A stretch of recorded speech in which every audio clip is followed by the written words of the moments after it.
Breaking news చూస్తున్నాం. ఇటు ఇస్లామాబాద్ శాంతి చర్చల్లో బిగ్ ట్విస్ట్.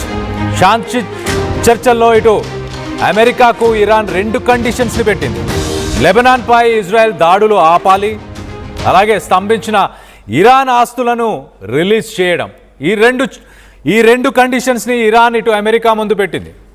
పాక్ ప్రధాని ఇటు షరీఫ్తో ఇరాన్ బృందం ముందుగా చర్చలు జరుపుతుంది. ఈ కండిషన్స్ ఒప్పుకుంటేనే ఇటు అమెరికాతో చర్చలకు వస్తామంటూ Iran leaders చెప్పుకొస్తున్నారు.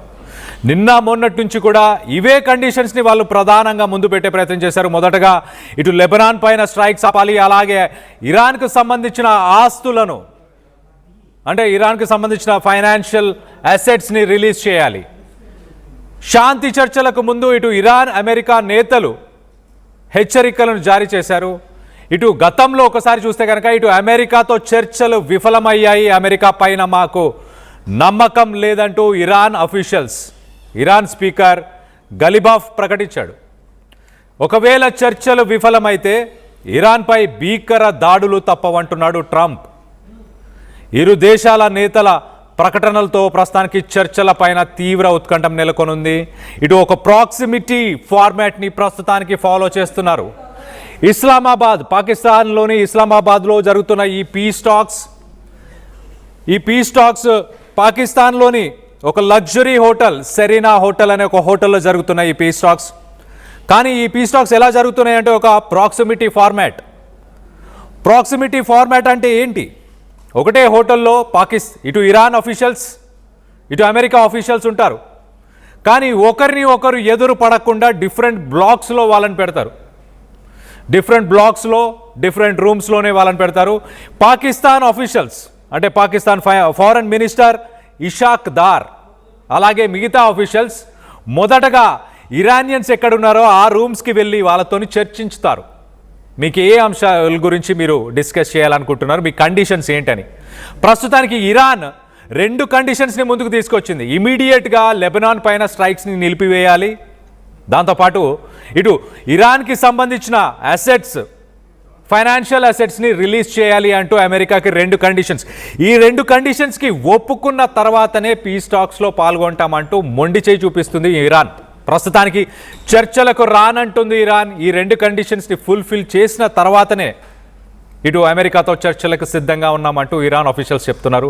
Pakistan foreign minister Ishaq Dar ప్రస్తుతానికి ఆ కాపీస్ని పట్టుకొని ఒక కాన్ఫరెన్స్ రూమ్ నుంచి ఇంకొక కాన్ఫరెన్స్ రూమ్, అమెరికన్స్ ఉన్న రూమ్కి ఆ ఫైల్స్ మోస్తున్నారు వీళ్ళు ప్రస్తుతానికి. అది సిచ్యువేషన్.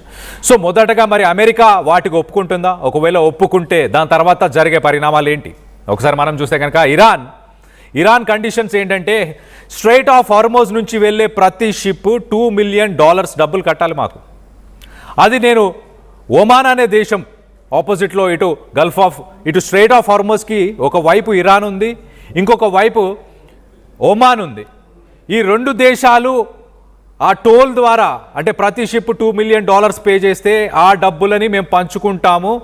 అలాగే యుద్ధంలో మేము నష్టపోయాం కాబట్టి మా దేశాన్ని మళ్ళీ రీబిల్డ్ చేసుకుంటామంటూ ఇరాన్ ఈ కండిషన్ ముందు పెట్టే ప్రయత్నం చేస్తుంది.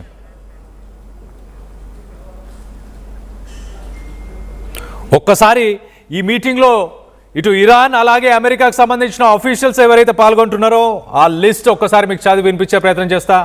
మొదటగా మనం అమెరికాకు సంబంధించి చూస్తే American vice president JD Vance, అలాగే ఇటు స్పెషల్ ఎన్వాయ్ ఒక రకంగా ట్రంప్ అడ్వైజర్ అని చెప్పొచ్చు స్టీవ్ విట్కాఫ్, దాని తర్వాత జెరెడ్ కుష్నర్ ఇటు ప్రెసిడెంట్కి ఫార్మర్ అడ్వైజర్ బట్ ట్రంప్కి ఒక ఫ్రెండ్ అని చెప్పొచ్చు, అడ్వైజర్ అని కూడా చెప్పొచ్చు. అలాగే Brad Cooper CENTCOM commander. CENTCOM అంటే ఇటు అమెరికాకు సంబంధించిన ఆర్మీ చీఫ్స్ అందరికీ ఈ బ్రాడ్ కూపరే ఎలాంటి ఇన్స్ట్రక్షన్స్ అయినా కమాండ్స్ అయినా ఆర్మీకి అయినా నేవీ ఎయిర్ ఫోర్స్ వీళ్ళందరికీ ఇచ్చే పర్సన్ బ్రాడ్ కూపర్ అని చెప్పొచ్చు.